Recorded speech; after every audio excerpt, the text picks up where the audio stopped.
What's up, y'all? It's me, Daria, and we are here for week 3 of the PPL. This week we are up against Gray and his Vancouver Titangs. If you don't recall, I am now 1-1, -1, 5th in the division. I did drop last week to Q. He brought his high offense, as I should have anticipated. I was a little too passive and wound up dropping that 2-0. Luckily, we did not change our spot in the division. We are still 5th. But only the top 4 make the playoffs. So I need to win. I need to win this week. Simple as that. I can't afford to lose again. Absolutely have to bounce back. Gray is actually the team ahead of me in the standings in 4th. He is 1-1 +3. So winning this, I actually think would help us leapfrog up into that 4th spot. I'm pretty sure the top 3 teams are 2-0 right now. They haven't lost. So we're going to need one of them to lose before we can worry about cracking that top 3. But for now, let's just focus on winning our own games.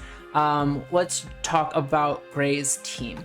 He has a Great Tusk and a Raging Bolt, both terrifying Pokemon, along with a Slowking who can set up a Chilly Reception, which allows the Snow for his Terra Captain Alolan Sandslash, who is Terra Ice, Ground, and Electric.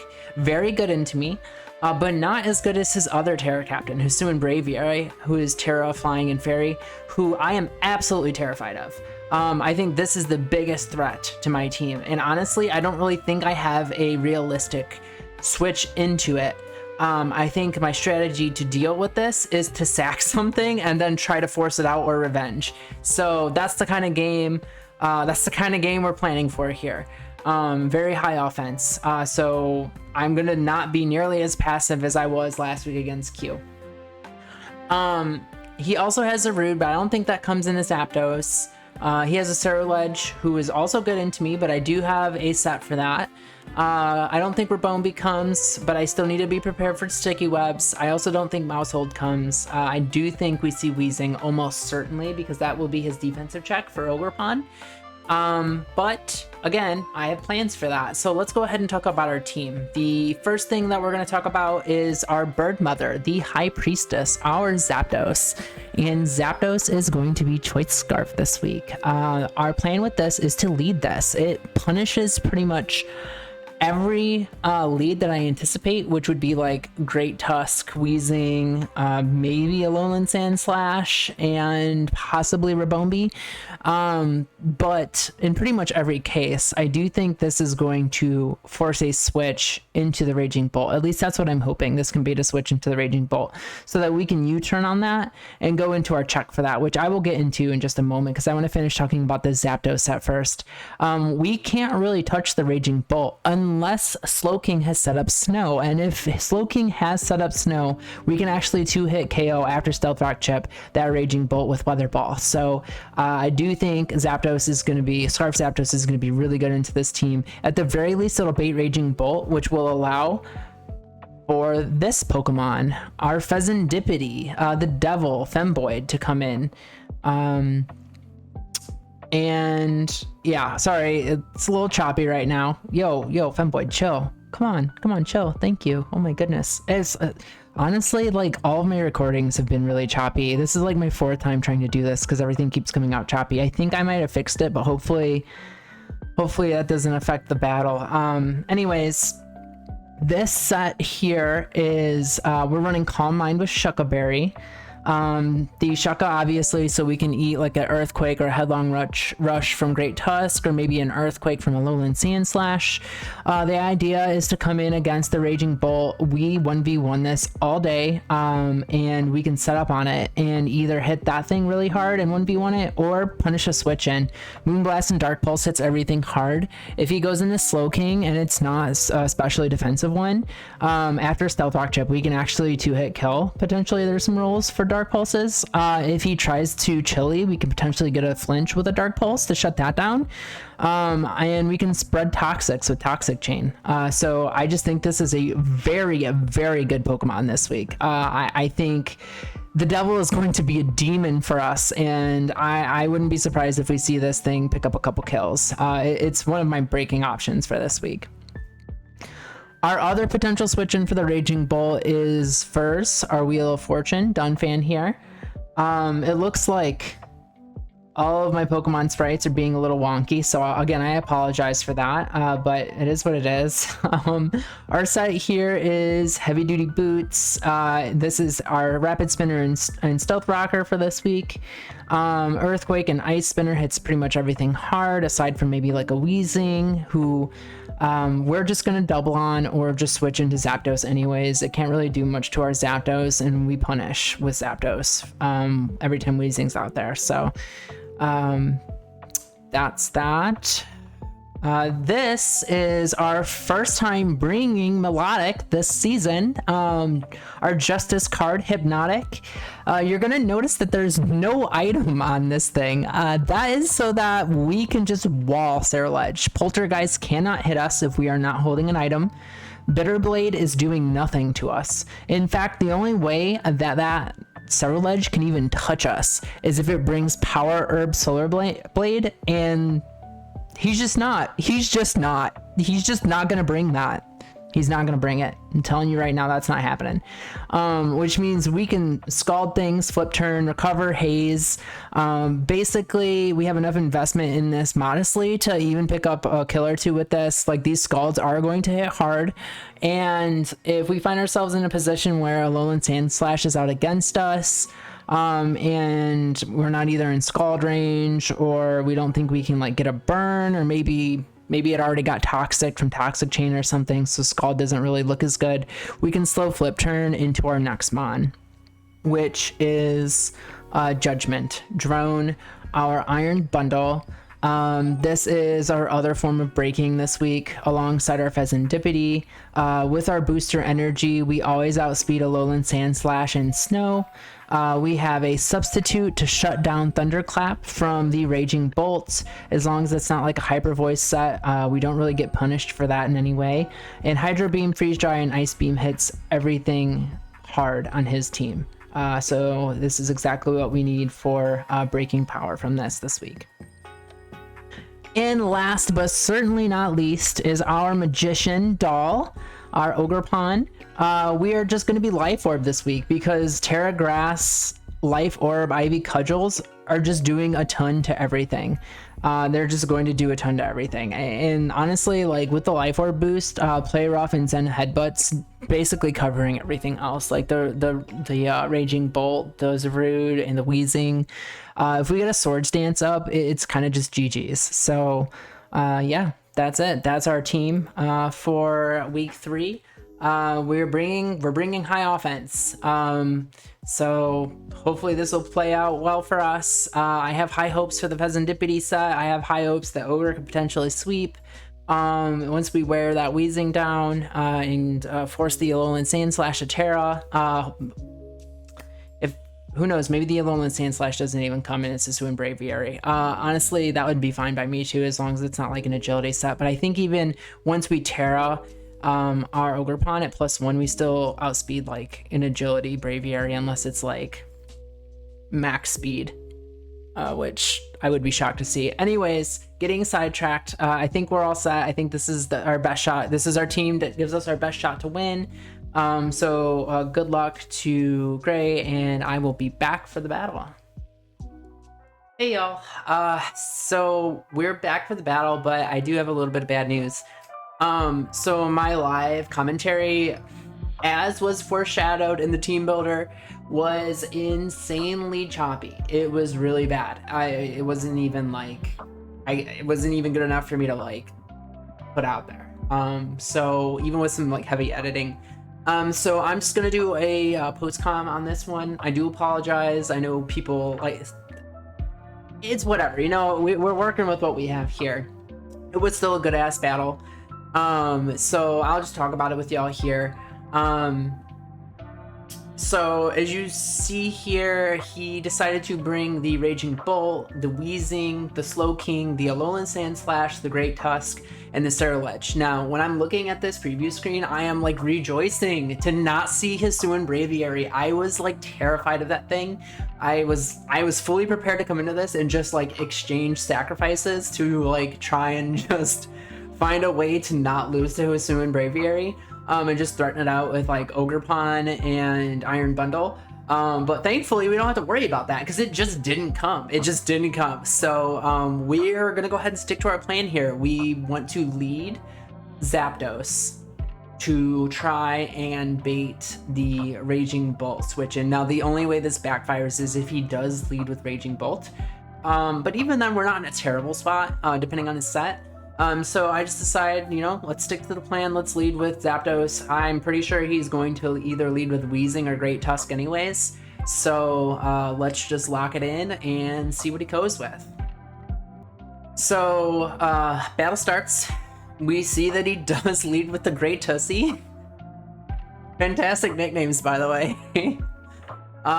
So I'm in this spot here, like we're here, we're in the moment. I am like so tempted to just click Hurricane because if this thing isn't like, if it's not like Koba Berry or like AV with like heavy special investment, I'm just killing with Hurricane. I decided to stick with the plan and go ahead and U-turn. This is gonna beat the Raging Bolt, right? This is gonna beat the Raging Bolt, so let's just stick to the plan. Let's just U-turn out into our Fezandipiti. Like that was the game plan, right? The game plan was to let Fezandipiti work, so let's let Fezandipiti work. So we see he does withdraw.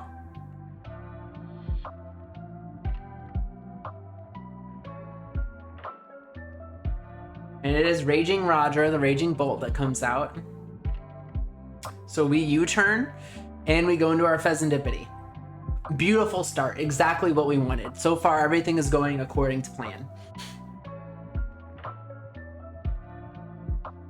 As you can see, it's choppy here. It's like, my live comms for this were like, every time you see a little bit of lag, my voice cut out. So it would have just been infuriating for y'all to watch. I got it fixed, so that won't be an issue for the future, and I do apologize that this is the way we had to do it this week, but again, we work with what we have. So we got Fezandipiti out in front of this thing. Who knows what this wants to do, right? I don't care. I'm clicking Calm Mind. This thing's built to 1v1 this and then punish a switch. So if he wants to swap out into something else, whether it's like the Great Tusk, or go into Slowking to set up Snow for the Alolan Sandslash, we're gonna punish. We're gonna punish with either Moonblast and Shucka Berry so we can eat the Earthquake or the Headlong Rush, or we're gonna punish with a +1 Dark Pulse.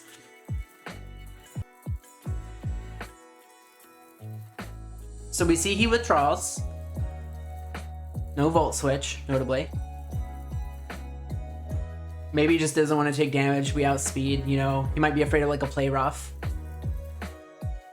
So he goes Weezing. So I am special. This is where it's revealed. I Calm Mind. I ran Physical Fez earlier this season. Maybe he was like scouting for like a Toxic or something. Weezing was like a pretty fair switch in. I'm worried that this thing might have Haze. Like I consider clicking Calm Mind again. But again, I am worried that this thing might have Haze. It is a Weezing. So I decided to just go ahead and click Dark Pulse to go ahead and try to get damage off on this thing. Because if we can get this thing worn down, that'll put it in range of our Ogerpon, and our Ogerpon just wins once this thing goes down. Or even gets to like 50%. So we see he swaps out. He's just trying to scout what I want to do, you know? He goes into Slowking, hard into a Dark Pulse. Fantastic for me. We get a lot of information here. We see no lefties pop, so we know it's not lefties.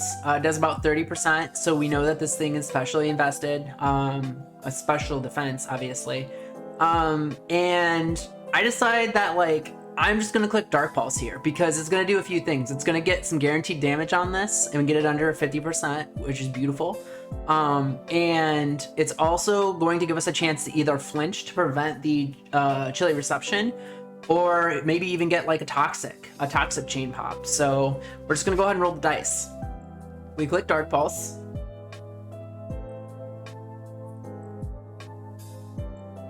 We get our damage.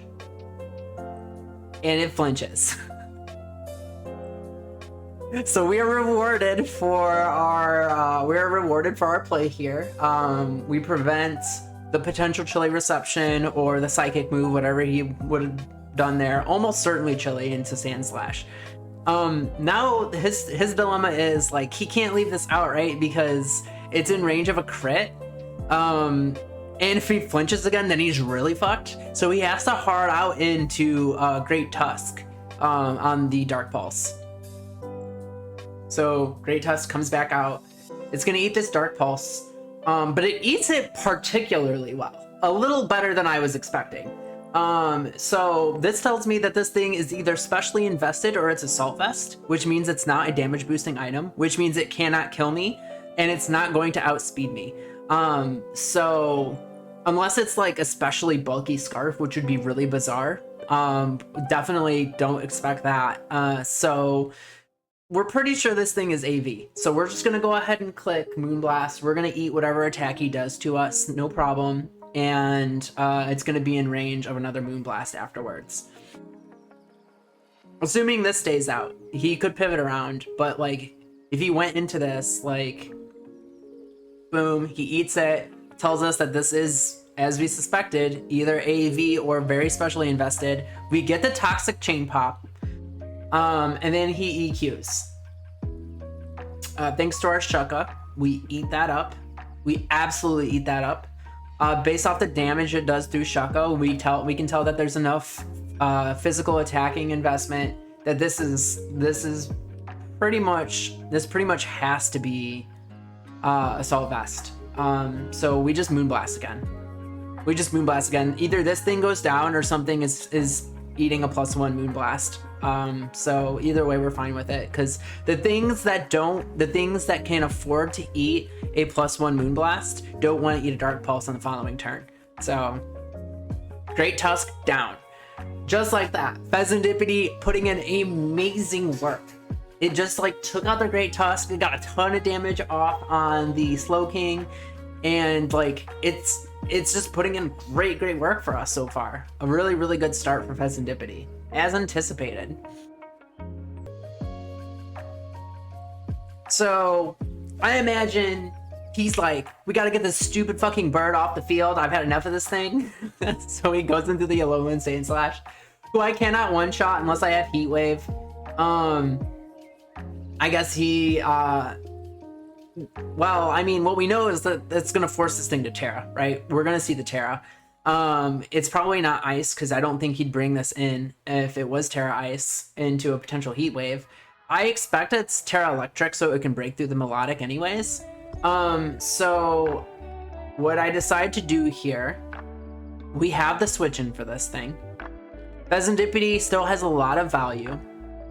I don't know what this is going to Terra into. I don't really want to risk it. So I'm just going to swap out into our check for this thing. Since Snow is not up, Milotic can come in, outspeed it, and get a ton of damage off with a Scald. So we're just going to go hard out into Milotic.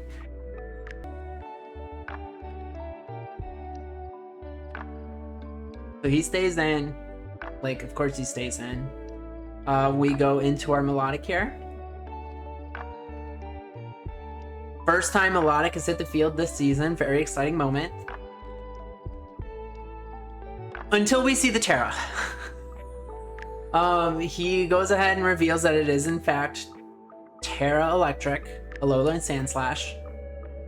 But instead of clicking the Terra Electric move, he actually clicks Earthquake, which makes sense into Fezandipiti. It does tell us that it likely does not have steel coverage or have steel stab. Otherwise, he probably would have clicked that. Although I guess like Earthquake is kind of a more neutral play, potentially takes out the Fezandipiti and also does a little bit more damage to the Milotic. So maybe he does have it and he was just making a middle ground play. That's possible. Either way, based off that damage, we know that this thing is not a boosting item as far as damage goes. Unless it's like Magnet, it can't kill us. So I'm gonna go ahead and take this opportunity to click Scald. I know I outspeed this. We 2-hit kill with 2 Scalds. So like that's what this thing was designed for, unless it's like AV. So we're just gonna go ahead and click Scald. Maybe get a burn, at the very least get a ton of damage and put this thing in range of like an Ice Beam from an Iron Bundle instead of having to click Hydro Pump.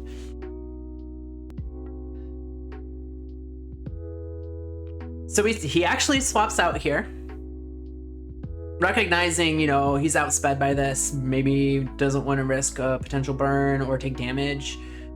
Slow King is going to eat up the Scald, no problem. Gives it a chance to regenerate. Really great play on his part. I probably should have anticipated that. I just I thought maybe, I just thought clicking Scald was always good for me. Like, there's a 30% chance we even burn the Slow King, and that's good. So we go ahead. We know the Chili is coming out here. We know the Chili's coming out. We know that the Alolan Sandslash can't one-hit kill us, even with a Magnet if we're full health. So I'm just gonna go ahead and click Recover. Get healthy, and that way I am guaranteed to get a Scald off against the Alolan Sandslash.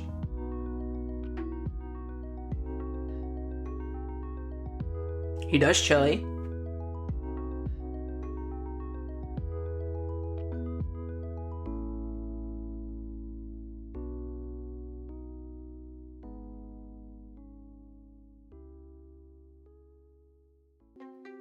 But instead of going into Alolan Sandslash like I expected him to, he goes into Raging Bolt, which actually makes a lot more sense, especially with Milotic out here, because he knows he knows from the damage that the Earthquake did that he can't one-shot my Milotic. So it forces him to go into this, and he knows I'm physically invested, and he probably knows that I'm also specially invested based on how much Scald did to Slowking. So he knows that he's safe to go in against me here. He can pretty much live one of whatever I click. So I can't go into Fez because I can't allow him to Volt Switch into Alolan Sandslash. So I decide instead to go into Dunfan. If he makes a read and clicks a Dragon move, so be it. I should have enough speed in my Dunfan to still outspeed and either get an Earthquake or an Ice Spinner off, or even get up my Stealth Rocks, just depending on what I want to do in the moment. So we swap out into Dunfan here.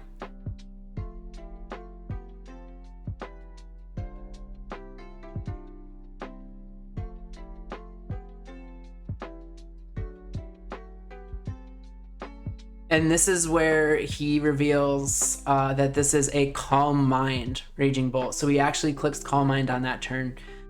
He goes +1 special attack, +1 special defense. It's a little spooky, but we have our Sturdy here, and he cannot stay out. He cannot stay out because I have my Sturdy, and he knows it. So he's forced to swap out here, which means Weezing is almost certainly coming out, which gives me a free opportunity to set up Stealth Rocks.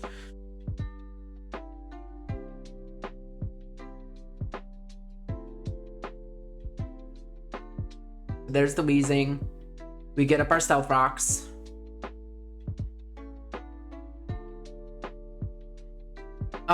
Now we could go for some chip here, but like, why allow our Sturdy to get broken? And what is this thing going to do to like a Choice Scarf Zapdos? Like, even if he Toxics, we're not staying out more than 1 or 2 turns at a time with this thing anyways. So like, who cares? So we're just gonna go ahead, go right into Zapdos, who can basically deal with anything this Weezing wants to do. And hopefully it can bait out the Raging Bolt.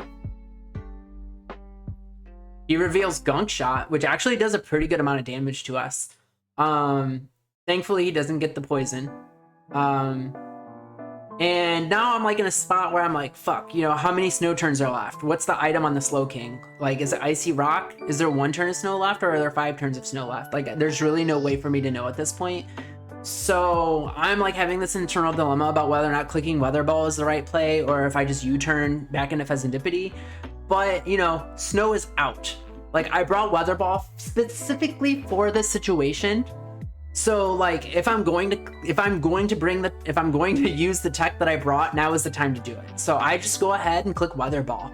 Like, if Weezing stays out, it does 50%. If it switches into Raging Bolt, it's probably not going to kill, but it's going to tell us a lot about the set. So he swaps out. He does go into the Raging Bolt, which means we're going to get some really good damage out with this Weather Ball. Find out what kind of set this is. Is it like physically bulky? Is it like offensive? We know it's Calm Mind, but like, what are the EVs? Weather Ball does a fucking ton. Oh my gosh, it does so much damage. Immediately takes it down into the red. That tells us that this thing has no special investment. This thing is not specially invested. even with that in mind, after the leftover recovery, this thing is just out of range of another weather ball. It's like close. Like there are some rolls where it could potentially kill. But I really don't want to risk it, and I don't want to take extra damage on Bird Mother. Like, if I don't kill, then, like, we potentially lose Bird Mother to, like, a Draco Meteor. So I decide that I'm just going to go ahead and swap out here. And go into our Fez. So, pretty safe play. Unless it's Discharge. 30% chance to para, that could be bad. But we're going to find out. Like, we're going to find out what this thing wants to do. Like, we haven't actually seen it click an attack yet. We've only seen Calm Mind and lefties. Here he reveals Protect, which would have for sure put him out of range of Weather Ball. So, like, I understand why he did that. I was a little surprised to see Protect. I don't know. This thing, when I use Raging Bolt, I constantly found myself, like, struggling to decide. It's like, you have a really difficult time narrowing down what 4 moves to bring on it, and I just like was surprised to see Protect, I guess. But I use this as an opportunity to go ahead and Calm Mind up again, because he can't stay out against me. So I get my Calm Mind up. Soul King comes back out. So now I'm like, I got the flinch last time. Like, do I want to roll the dice again? Like, what happens if I don't get the flinch? Right? Well, then I'm in range of Alola Slash for sure. Definitely don't want that. And I need this thing to have more health so it can switch into Raging Bolt later. So after a lot of deliberation about what to do this turn, I decided to just Roost to get myself back up to full health. So we get our health.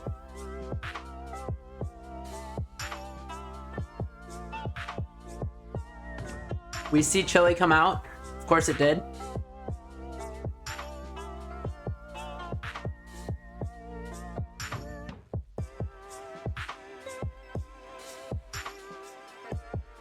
Also, we know now, because he didn't take Stealth Rock Chip, that this is Heavy Duty Boots Soul King.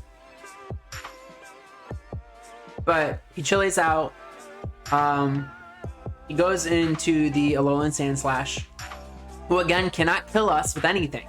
We are out of range of anything, barring like crits, since we know he's not a boosting item. Which means we can eat an attack and click Moonblast for big damage to get this thing in range of an Ice Beam. And maybe get a Toxic, who knows?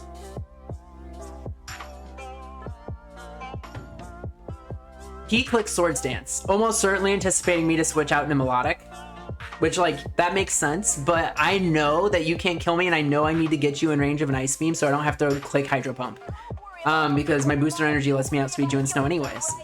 And we get the Toxic Chain, so we get really fantastic damage off on this thing, and Toxic. He reveals that he is Citrus Berry, so he gets a little bit of health back. But we've burnt your berry. We got you, and we now have you in range of Ice Beam, and we Toxic'd you. Like, beautiful turn for us. Absolutely beautiful turn.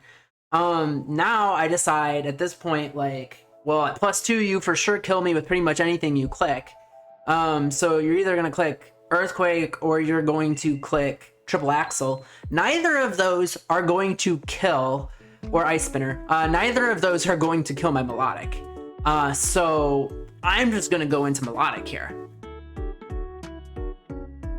Actually, I think even Ice Spinner didn't kill me. He has to be Triple Axle, so he either clicks Earthquake or Triple Axle. So we go into Milotic. He reveals Triple Axle. He only gets 2 hits. So really rough couple turns there for him. He takes Toxic Chip. And now we can like play some mind games. Like, do I go Dunfan to try to block the electric move? Do I stay out and just let this go down? I decide that like letting this go down is fine because Bundle just kind of revenges anyways. And this thing has done its job at this point. But he over predicts. He clicks Triple Axle trying to catch the Dunfan and misses anyways. And then we take it out with Scald. So now this thing is gone. And once this thing goes down, like, That was his threat for the Fezandipiti. Like, now that that's down, I am like, in my brain, I'm like, Fez just wins. If I can get a window to like start setting up my Fezandipiti again, which I'm going to, because it's bulky enough and outspeeds enough with this on this team to like just set up on basically anything. Like, I'm going to get a chance to do it. And here it is, right here. This comes back out. I'm just gonna go ahead and hard switch into Fezandipiti, and I'm gonna try and go for a game. I'm just gonna try and set up and win.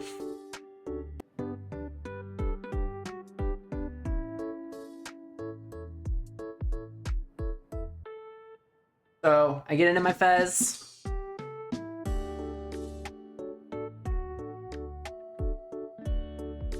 He clicks Thunderbolt, gets some damage off on me. Not a ton though, like we eat that pretty well.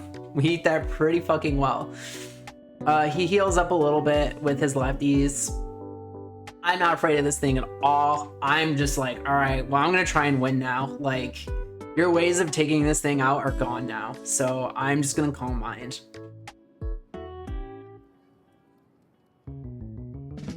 Like, you can't even click Poltergeist into me because my item's gone and Bitterblade is not killing me.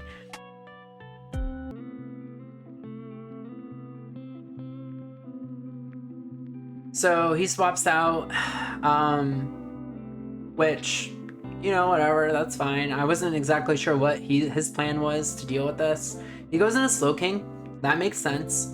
So I'm +1 special attack, special defense now, and like I'm trying to like figure out what this thing wants to do to me.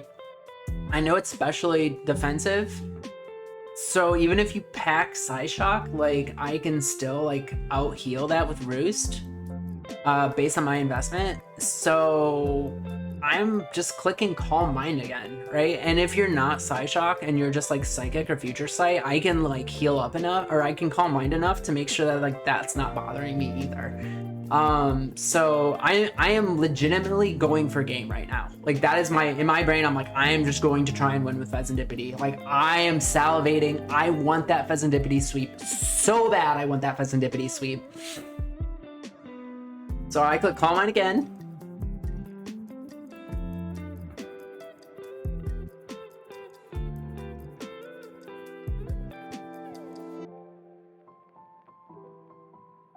And he reveals Yawn. My heart breaks a little bit. I wanted that Fez sweep so bad, and now that I know he's got Yawn, I can't do it. I can't sweep Fezandipiti. I can't leave this out because it's gonna fall asleep. So I can't let him just keep spamming Yawn either. So I'm gonna go into Bird Mother, who, if he does click Yawn again, I can like U-turn out and get pretty good damage. If he clicks Psychic move, I should be able to eat one and like get a big Thunderbolt off.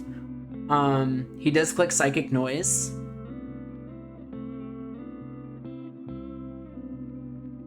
Which, like, if he would have just clicked that in a Fez, like, I might have been in a bad spot because I couldn't have roosted up.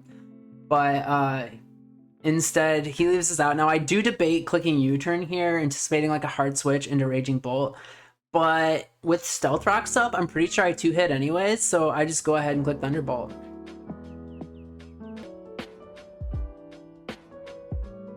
So he leaves Slowking out, so I get a big Thunderbolt off on this thing. Bird Mother does go down, but sure, Bird Mother didn't get any kills here, but like, Bird Mother allowed me to control this game. Bird Mother like baited in the Raging Bolt to let Fez come in early in the game, set up, and do a lot of like really fantastic work to start. And then it caught the Raging Bolt again with big damage on the Weather Ball. And honestly, that damage it got on the Raging Bolt from the Weather Ball was invaluable. So like, it did tremendous work, even though it didn't pick up any kills. But now I'm looking at this and I'm like, I think Bundle might just win now. Like, I honestly think Iron Bundle just wins. So I go into Iron Bundle and I just click Freeze Dry. I don't need to think too hard about this, right? Like, even if he tries to go into like a Sarah Ledge here, like Stealth Rock Chip, Freeze Dry, and Hydro Pump, like easy. So I just click Freeze Dry. So Freeze Dry comes out, he leaves the Slowking out, and that's it. Slowking is gone. So Bundle picks up a kill here. Slowking's gone. Really annoying Regenerator Pokemon finally off the board. You know Raging Bolt's coming out because he has to. I have to respect. I have to respect Thunderclap. Even though I know he's Thunderbolt, Protect, Calm Mind, I still have to respect Thunderclap. So, because I don't know what that fourth move is. It's almost certainly Dragon Stab, but I don't know that for sure. So I click sub here, trying to like bait out the Thunderclap. Thunderclap does not come out. Otherwise, we would have like seen the text for that already. He Thunderbolts. That should have told me like, okay, this isn't Thunderclap. But in my brain, I was like, maybe he's like doing mind games. Like maybe he expected sub to come out here. So he's like doing mind games, trying to like get my guard down. And you know, now he's gonna Thunderclap on this turn. And I'm like, fuck that. Fuck that shit. I'm not playing those fucking mind games. I'm not doing this. I am not fucking doing this. So I just go out here into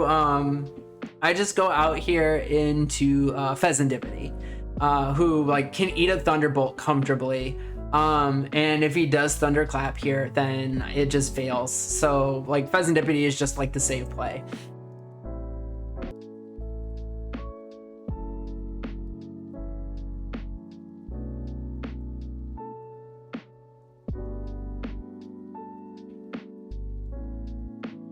So he does Thunderbolt again. Gets some decent damage, no para, so we are not in any danger of getting 2-hit. I kind of don't expect him to stay out here. I do anticipate a swap, so I roost. Plus, like, roosting doesn't really, like, there's no downside to this. It allows me to scout what he wants to do anyways. Maybe he still has Thunderclap and he's, like, really leaning into these mind games. And I still don't want any business. I don't want anything to do with that. I don't want anything to do with those Thunderclap mind games. So I'm just roosting here. I want to see what he's doing here. I know that I can roost off more than he can do to me anyways. So yeah, let's just do it. I'll risk the 10% paralysis from a Thunderbolt.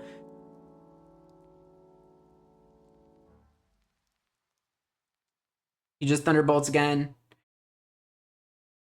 We heal up a lot, and like I am admittedly in a spot here where I can just Calm Mind and roost up and just win with Fez. I don't want to put him through that. I don't want to drag this game out any longer than it needs to be.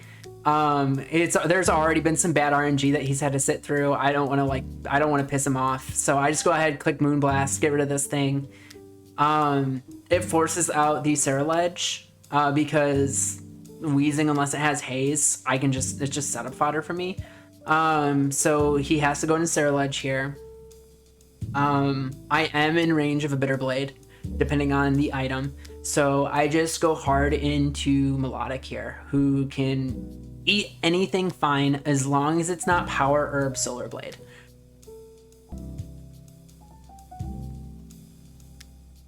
He actually, oh, I'm sorry, I'm getting ahead of myself here. So he does click the Bitter Blade, as anticipated, into what would have been Fezandipiti.